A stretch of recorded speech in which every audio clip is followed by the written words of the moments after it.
Abraão, ele não era ignorante, ele não era burro. Ele sabia que quem estava ali com ele, literalmente ele percebeu e entendeu que era próprio Cristo e foi fazer o churrasco ali, né? Não só ele, mas como N pessoas que estavam ali provavelmente percebeu. Só que o que ele faz quando Deus apresenta o plano, o que ele queria realmente fazer? Ele faz o quê? Questiona a Deus. Ele fala, não, mas tem isso, tem aquilo. E, querendo ou não, ele está questionando a própria justiça de Deus. Porque Deus é um Deus justo, ele entende o limite e, não dá mais para ficar nesse ponto.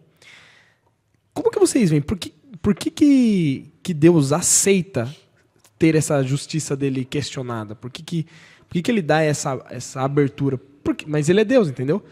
Fica nessa, porque a pessoa quer conhecer, mas ela, Deus é Deus, vai me deixar questionar? Mas era Abraão.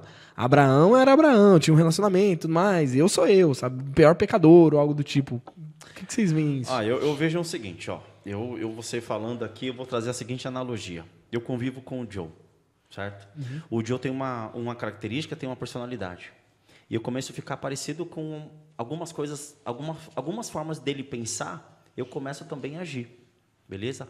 Só que tem um momento que o Joe vai me fazer uma cobrança que era característica dele.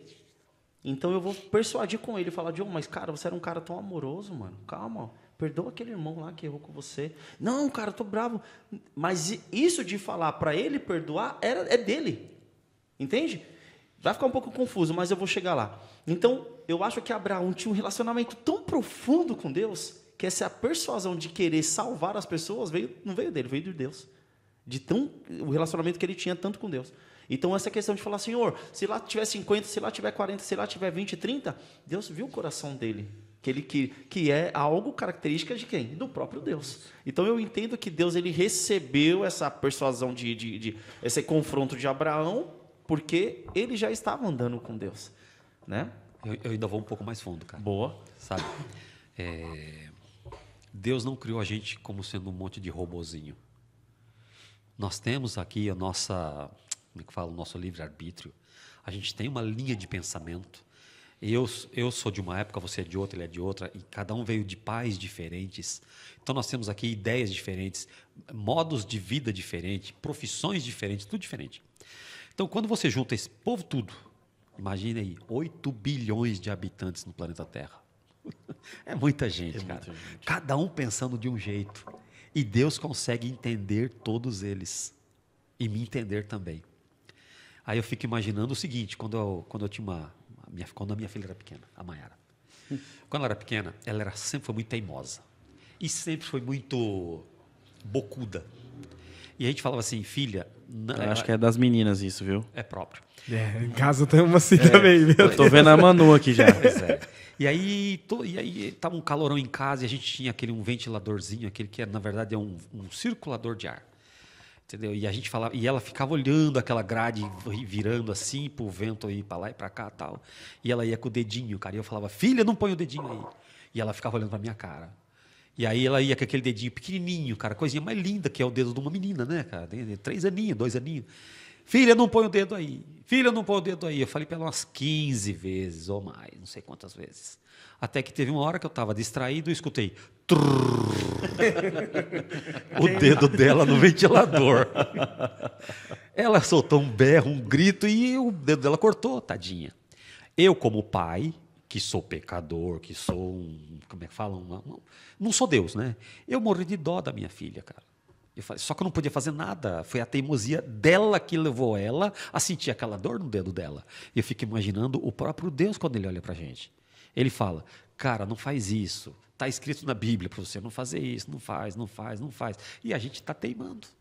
E a gente vai teimando, até que a gente cai. E aí quando você cai no pecado, aí você diz, ô Senhor, por que você deixou acontecer isso comigo? Mas Deus não deixou, foi você que correu atrás, cara. É a mesma coisa da minha filha que falei, enfiou o dedo na grade do ventilador. Eu senti a dor que ela sentiu. Da mesma forma que Deus sente a dor que eu sinto. Sim. Mas eu não podia fazer nada pela minha filha para tirar a dor que ela estava sentindo. Deus com a gente é a mesma coisa. Ele me ama de uma forma incondicional. Só que ele não pode fazer nada se eu procuro fazer as minhas mazelas. E aí que está o problema. E a gente faz as nossas mazelas, e aí depois a gente vai lá na igreja e fala assim, gente, ora pela minha família, ora por mim, ora pelo meu trabalho, olha pela... É complicado isso, cara. Ainda bem, graças a Deus que eu, Luiz, não sou Deus. Porque eu já ia dar um basta nesse troço tudo, não era? Mas ainda bem que eu não sou Deus. Porque Deus tem um negócio muito, para mim, eu acho que é muito injusto, um negócio chamado graça.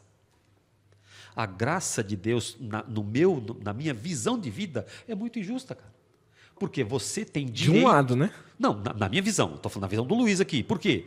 Eu fui criado como? Se você fizer bem feitinho, você tem uma recompensa. Se você não fizer bem feitinho, você vai ter o quê? Uma punição. Já com Deus é diferente. Você fazendo certo ou errado, tanto faz. Você não vai ter oportunidade. Você não vai ser salvo pelas suas obras, cara. Quem salva é a graça de Cristo. E a graça de Cristo, para mim, eu acho ela muito injusta. Porque você vai dar a possibilidade de salvação para uma pessoa que não presta. Não presta na minha concepção. Exatamente. Na minha visão de vida, no jeito que eu olho o mundo, eu vejo aquela pessoa e falo assim, aquele cara não presta. Quando eu vou para a igreja, por exemplo, eu coloco a minha melhor roupa, o sapato engraxadinho, boto uma gravata no pescoço. Mas ninguém conhece seu coração. Pego o meu carro e estou andando. De casa até na igreja, eu passo na frente de um boteco. Está lá um pingaiada. Isso num sábado, domingo, qualquer dia. Ele está lá bêbado. Eu já sei que ele está bêbado desde Sabe sempre. lá Deus que hora. Ele vai chegar na casa dele, vai bater na mulher dele, vai bater no filho, vai chutar o cachorro. Então eu me comparo com aquele camarada. Falo assim, nossa, como eu sou bom. E aquele cara, coitado. Sendo que para Deus, os dois têm exatamente o mesmo valor e o mesmo peso. Isso é a graça. E aí, quando você olha isso, quando eu olho isso, eu falo, Senhor, isso não é justo, cara. Porque eu não mato, eu não roubo, eu não bebo, eu não faço nada, eu não bato na minha mulher, não traio ela, não bato na minha filha, não chuto nem o cachorro. E o senhor está me dizendo que eu tenho o mesmo peso daquele pingaiada que está ali com o cachorro lambendo a boca dele? Sim, nós temos o mesmo valor, o mesmo peso perante Deus. Meus pensamentos são mais altos que os seus pensamentos, meus caminhos são mais altos que os seus caminhos. É isso aí. E me lembrou a parábola do... Primeiro episódio. Ai, como que é? A parábola do dinheiro lá, que ele fala, começou desde o início a trabalhar, os outros Verdade, depois dos no meio-dia, depois no final do dia, e todo mundo recebe exatamente Eu já lembrei da palavra do juiz justo. É. Que o cara devia pro rei. Também. E o rei foi lá, perdoou, e o cara foi lá e cobrou o outro, e aí depois ele... Né? Então, assim, o que o Joe resumiu, a tua fala, o Joe resumiu. Perdão, você ia falar? Não, mas eu só ia fazer um adendo que, assim, da parte do Luiz, uma extrema sinceridade, realmente, da visão, assim, humana, realmente, né? Mas graças a Deus que você não é Deus mesmo. Senão ia lascar tudo. E é bacana pensar isso, porque é exatamente como o Luiz abriu o episódio aqui, falando da questão de olhar Deus como aquele barba branca que tá ali julgando e tudo mais. Meu, difícil você não pensar em Deus, é difícil para quem não tá dentro desse nosso contexto tão imerso de um Deus amoroso. Porque quando a pessoa tá imersa nesse contexto de Deus amoroso, cara, é difícil você enxergar ele de uma outra forma.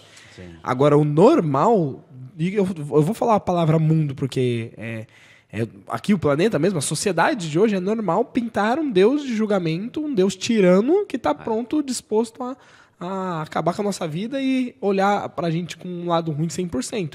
E talvez seja por isso que às vezes tem tanto medo de chegar perto dele, de pedir, de se quebrantar mesmo, de olhar e falar assim, meu, tô aqui, errei, vacilei em tudo, mas o Senhor é muito amoroso, porque ninguém na face da terra, talvez, eu me arrisco a dizer que, cara, se você errar, vacilar e chegar lá pra ele, ele vai, não, tá bom, fica tranquilo. Não, Vitor, eu acho que a humanidade até sabe desse lado. Eu acho que culpa a gente também por banalizar muito o amor de Deus. Foi muito banalizado o amor de Deus. Então, primeiro, que as pessoas já não têm credibilidade. Né? Acho que não se achega por ele com esse pensamento, com a credibilidade de que Deus ele vai perdoar, ele vai amar, vai salvar. Mas também tem outro lado do compromisso, né, cara? Ninguém quer ter compromisso com Deus. Todo mundo quer seguir Deus do seu jeito, da sua forma. Eu sou assim mesmo, eu tenho esse costume. Eu vou até Síndrome de Gabriela. Eu vou até fazer uma menção aqui, que assim, não dando crédito nem voz para esse influencer, né, que é o Fábio Porchat, mas ele deu uma entrevista que ele fala, cara, e nós cristãos vamos ter que concordar. Porque assim, ele fala lá na entrevista que ele leu a Bíblia e que na Bíblia está falando um monte de coisa de proibição, só que as igrejas só falam de homossexual. E ele fala do alimento lá. Já viram esse vídeo? E ele fala lá, ele fala assim, ó, você vai lá em Levíticos, ele fala bem assim na entrevista, ele fala, você vai no livro de Levíticos, você não pode comer pato, você não pode comer porco, você não pode comer um monte de coisa. E o pessoal só fala de, você vai nas igrejas só fala de homossexualismo, mas você vê eles comendo porco. Ele fala desse jeito. E é verdade.